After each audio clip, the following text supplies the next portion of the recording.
Herkese merhaba, Hayatım Örgü Motifistan'a hoş geldiniz. Bugün de sizlerle görmüş olduğunuz bu kare motif çalışmasını yapacağız. Yapımı oldukça kolay, gördüğünüz gibi çiçekli bir motif çalışması. Motiflerimi yaparken ben koton ipler kullandım. Benim kullanmış olduğum koton ipler şöyle yabancı arkadaşlar için göstermek istiyorum. Hobby D'den aldım. 100 gramda 210 metre uzunluğuna sahip Friends Coton'un 8'e 6 olan iplerinden. Ayrıca 3,5 milimetre tığ kullanarak ördüm.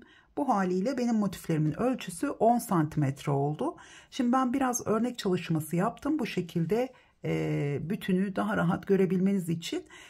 Dilediğiniz yerlerde değerlendirebilirsiniz. Hırka, yelek çalışmalarında, süveter çalışmalarında, dilerseniz battaniye çalışması yapabilirsiniz. Hazırsanız ve hemen aşağıdaki abone ol butonuna bastıysanız hemen motiflerin yapımına başlayalım. Başlarken her zamanki gibi şöyle tığıma başlangıç ilmeğimi atıyorum.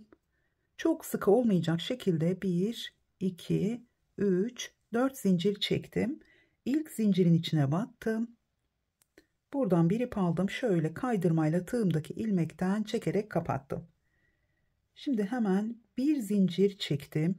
Şu ipim de zincirimizin arasında kaldı. Tekrar bu tarafa çekip üzerine öreceğim.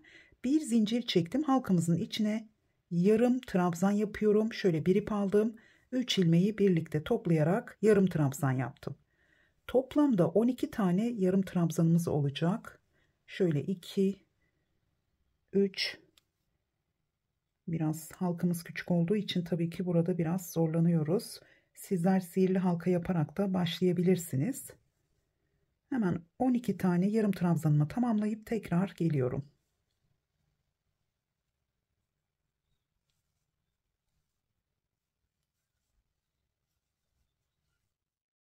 Toplamda 12 tane yarım trabzanı tamamladım. Şöyle ilkinin üzerine batıyorum. Buradan bir ip aldım. Şöyle biraz çektim. Kaydırmayla kapattım. Şimdi zincir çekmeden ipimi uzun bırakarak kesiyorum. Buradan ilmeğimi şöyle çektim. Ve kaydırma yapmış olduğum boşluğa şöyle tekrar arkadan tığımı geçireceğim.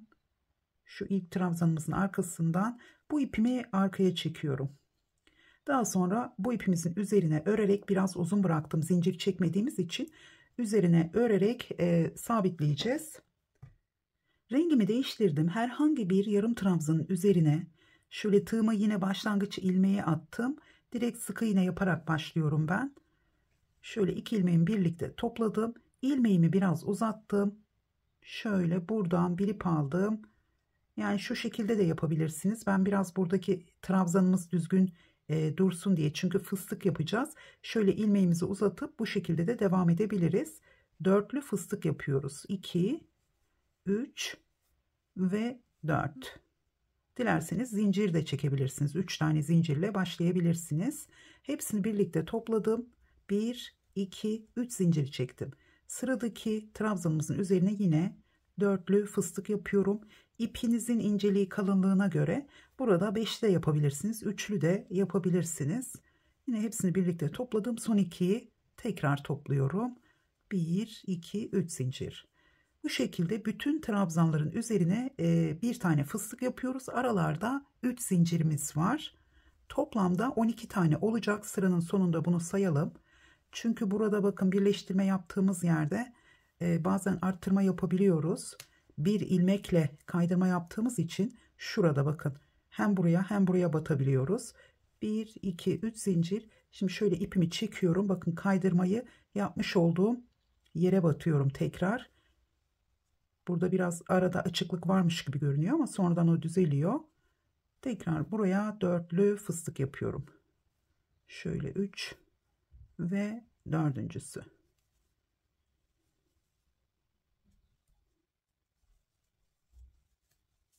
İpimizi de burada yürüterek üzerine fıstıklarımızı yapalım.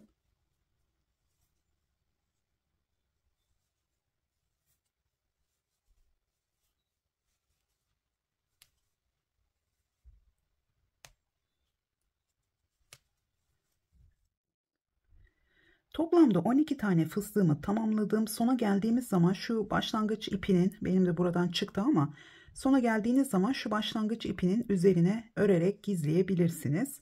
Hemen sonda 3 tane zincir çektim. Şimdi burayı kapatırken ben şöyle yapıyorum. Burada büyük görünen şu ilmeğimizin üzerine battım. Buraya bir kaydırma yaptım. Tekrar şöyle bakın, içeriden şöyle ipimi aldım. Tekrar bir kaydırma daha yapıyorum. Çünkü zincir çekmediğim için şöyle ipimi çektim. Yine biraz uzun bırakacağım. Tekrar üzerine örerek gizleyeceğiz ama 2 defa kaydırma yapmış oldum. Burada ipimi şöyle alta çektim. Üzerine örerek devam edeceğiz. Şimdi bu sırada motifimizi kareye dönüştüreceğiz. Kareye dönüştürürken bu ipi kestiğimiz yere de köşenin denk gelmesini istiyorum. İpimizi o zaman daha iyi gizleyebiliriz. Tekrar tığıma bir başlangıç ilmeği attım. Şimdi 2 tane başlangıç ilmeği aynı yere gelmesin diye buradan başlamıyorum. Burayı köşe olarak düşünürsem 1, 2, şu 3. boşluğa geldim geriye doğru. Şimdi yine ilk boşluğa köşe yaparak başlayacağım. Yarım köşe yapacağız. Şöyle sık iğnemi yaptım. 2 zincir çektim. Şimdi 2 tane yarım ikili trabzan yapıyorum. Şöyle birincisi ilk 2 ilmeği aldım. Diğerini tığda bıraktım. Tekrar ilk 2 ilmeği aldım. Diğerini tığda bıraktım. Biraz uzatarak yaptım. Hepsini birlikte topladım. 3 zincir. Bu bizim ilk köşemiz. Yarım olarak başladım. Sıradaki boşluğa bir sık iğne. 3 zincir. Sıradaki boşluğa bir sık iğne. 3 zincir. Şimdi sıradaki boşluğa köşe yapacağız. Şu ipimi buradan çekiyorum. İpimizin üzerine öreceğim. Hemen buraya 3 tane yarım ikili trabzan yapıyorum. Şöyle ilk 2 ilmeği alıyorum. Her seferinde diğerini tığda bırakıyorum. Ve üçüncüsü. Hepsini birlikte topladım. 3 zincir. Tekrar aynı yere 3 tane yarım ikili trabzan. Şöyle 2 ve üçüncüsü. Tekrar 3 zincir. Aynı yere bir kez daha 3 tane yarım ikili trabzan yapıyorum.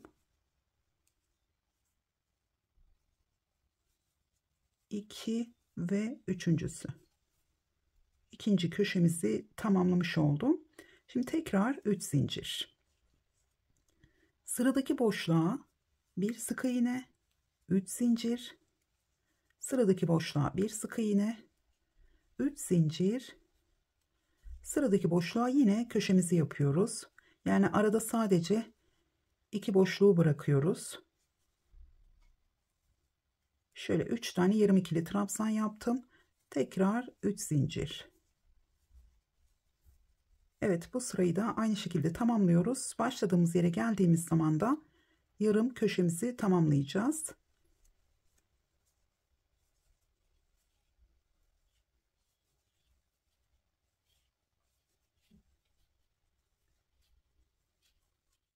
Evet, 3. sırayı tamamladım. Motifimizi de kareye dönüştürmüş olduk. Gördüğünüz gibi bu sonda yarım köşemizi de yine diğer köşelerimizde olduğu gibi 2 tane üçerli yarım trabzan grubumu yaptım. Şimdi sonda yine 1, 2, 3 zincir çektim.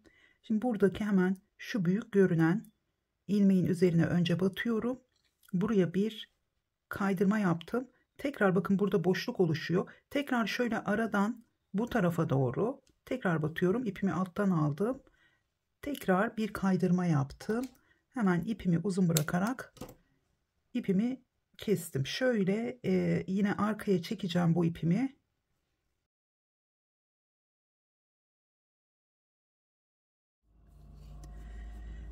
Evet, tekrar rengimi değiştiriyorum ve motifimizin son sırasıyla devam ediyoruz. Şimdi herhangi bir köşenin şöyle köşeden sonraki ilk boşluğun içinden başlayacağız. Buraya battım. 2 ilmeğimi birlikte toplayarak bir sık iğne yaptım. Sık iğnemin şu ilk değil ikinci ilmeğine batıyorum. Buradan bir ip aldım. Şöyle ilmeğimi uzattım. 2 tane ilmeğim var. Şöyle topladım. Tekrar buraya aynı boşluğun içine 2 ikili trabzan yapıyorum. Şu ipimi de bu tarafa çektim. Üzerine örerek gizliyorum başlangıç ipimizi. Şöyle ikincisi. Toplamda 3 tane ikili trabzanımız oldu. Şimdi sıradaki boşluğa tekrar 3 ikili trabzan.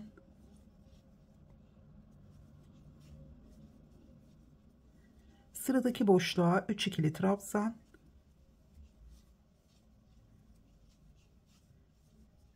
köşenin olduğu yere geldim. İlk boşluğun içine 3 ikili trabzan,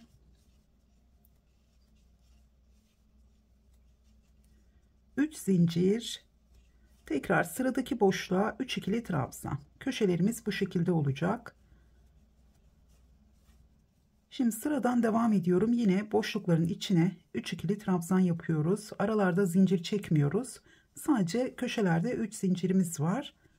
Şimdi bu ikinci köşeyi yaparken birleştirmeyi de göstereceğim. Şimdi ben motiflerimi dikerek birleştirmiştim. Ters yüzden gizli dikiş yaparak birleştirmiştim ama çok hoşuma gitmedi. O yüzden size farklı bir birleştirme göstereceğim. Evet, köşenin olduğu yere geldim. Hemen ilk boşluğun içine 3 ikili trabzan. Şöyle 2 ve üçüncüsü. Şimdi köşelerde 3 zincirimiz var. Bir zincir çektim. Hemen şöyle motifimi alıyorum. Şimdi burada ters yüzleri birbirine bakacak şekilde, ön yüzleri gördüğünüz gibi burada. Şimdi bir zincir çektim. Karşı taraftaki boşluğa bir sık iğne, tekrar bir zincir, hemen sıradaki boşluğa geliyorum. 3 ikili trabzan. Bu motifte aynı boşluğun içine trabzanlar yaparak köşe yapmıyoruz. 3 ikili trabzanımı yaptım. Şimdi zincir çekmeden karşı tarafta 3 ikili trabzanı atlıyorum. Hemen araya batarak. Şimdi burada şöyle motifimizi birleştirme yerleri düz durabilmesi için şöyle yapacağım. İpim gördüğünüz gibi arkada duruyor. Tığımı önden şöyle boşluğa araya battım. Buradan ipimi aldım ve bu şekilde kaydırma yapıyorum. Tekrar sıradaki boşluğa 3 ikili trabzan. Sizler direkt sık iğne de yapabilirsiniz. Şöyle üçüncü ikili trabzanımı yaptım. Şimdi karşıda şöyle ipim arkada duruyor. Bu taraftan, yani arka taraftan şöyle tığımı geçiriyorum. Aradan battım. İpimi aldım. Şöyle tığımdaki ilmekten yine kaydırma yaptım. Tekrar bir ip aldım. Sıradaki boşluğa devam ediyorum. 3 ikili trabzan.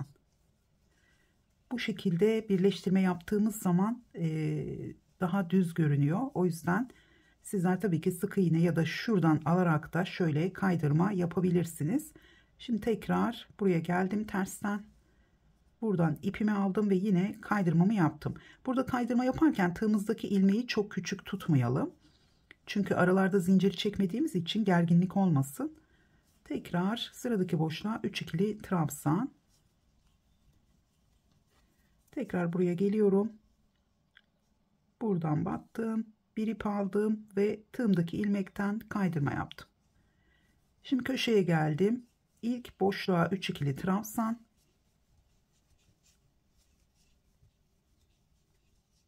Şimdi bir zincir çektim.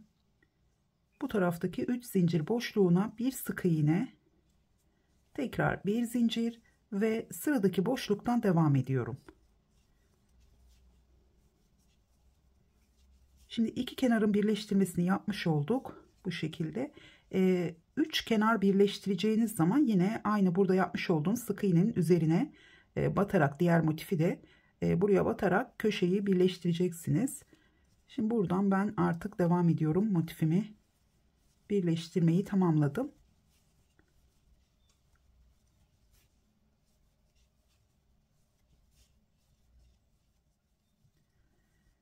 Tekrar köşenin olduğu yere geldim. İlk boşluğa 3 ikili trabzan yaptım. Hemen 3 zincir, tekrar sıradaki boşluğa 3 ikili trabzan. Şöyle üçüncüsü. Şimdi burada başlangıçtaki trabzanımızın üzerine batıyorum zincir çekmeden. Hemen şöyle aldım, kaydırmayla kapattım. Zincir çekmeden ipimi biraz uzun bırakarak kesiyorum. Buradan çektim. Tekrar arkaya çekeceğim ipimi.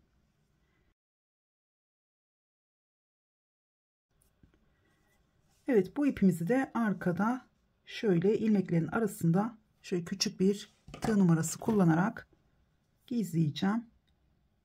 Şöyle de yapabilirsiniz. Zincir çekmediğimiz için buradan ipimi aldım. Şöyle bir tane arkada kaydırma yapıyorum. Tekrar ipimi aralarda gizleyeceğim.